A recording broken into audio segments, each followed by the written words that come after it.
Goeiedag mense, is weer lekker vir my om saam met julle te kuier. Nou, vanoggend toe ek nou op pad Johannesburg toe en ek is so lief om Johannesburg te ry. Is eintlik vir my baie aklig. Maar ek ry so en dan praat ek met die Here want baie keer vind jy jouself ons maar in 'n seisoen en kyk of jy jouself kan vereensalig met dit waar jy 'n stukkie hoop gekry het. Jy's dalk nou miskien nou net deur 'n ding, veral in hierdie tyd van die jaar waar dit 'n bietjie moeilik was. Jy het 'n bietjie vasgehaak of jy dalk 'n prys betaal of iets wat jy dalk duur gestaan gekom het en nou eweskielik was daar 'n stukkie hoop in jou lewe en hierdie stukkie hoop lyk maar 'n bietjie wankelrig. Dis daar, maar jy weet nie waarheen dit gaan met die hele ding nie. En die Here is so getrou en hy kom gee vir my 'n vers van Romeine 8 vers 18 en ek gaan dit gou vir julle voorlees. Hy sê, en dis Paulus wat hierso praat, want ek reken dat die lyding van die teenwoordige tyd nie opweeg teen die heerlikheid wat ons geopenbaar sal word nie. Nou Paulus kom en hy praat hier met die Christene wat in moeilike tye of swaar tye al deurgegaan het of dalk deurgaan op daardie stadium.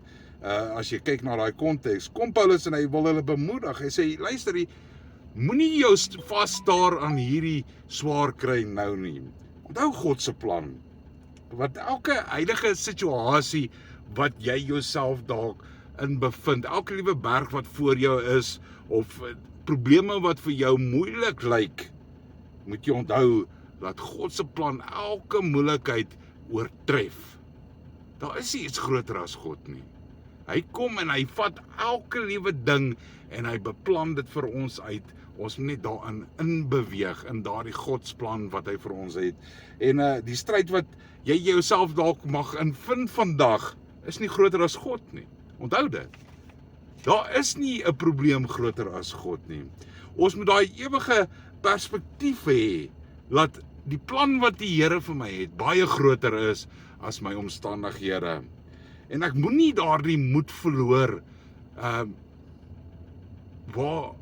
waar ek as mens een kant toe beweeg en sê, "O Here, waar is ek nou nie?" Nee, waar is jou hoop? Jy moet jou hoop kom plaas weer terug in dit wat die Here is. Nou ons as mens kom en ons plaas ons hoop op jou verskillende dinge baie keer en jy doen dit nie doelbewus nie, maar jy kry 'n stukkie hoop en dan plaas jy jou hoop daarin. En die Here kom en sê, "Nee, onthou, plaas jou hoop, sit jou fokus terug op my en vertrou dat elke liewe uitdaging wat daar is daar wel om jou te vorm, maar beweeg daarin God se plan in. Moenie fokus verloor op God se plan nie. So ek weet nie of hierdie dalk vir jou iets beteken nie, maar dit het vir my baie beteken en ek hoop ook so dit sal vir jou iets beteken dat moenie jou omstandighede laat dit jou onderkry nie. Hou vas aan daardie plan wat die Here vir jou het. Maak nie saak wat die omstandighede om jou is nie. God se plan is altyd groter en hou vas daaraan. So mag julle 'n awesome dag hê. Shalom.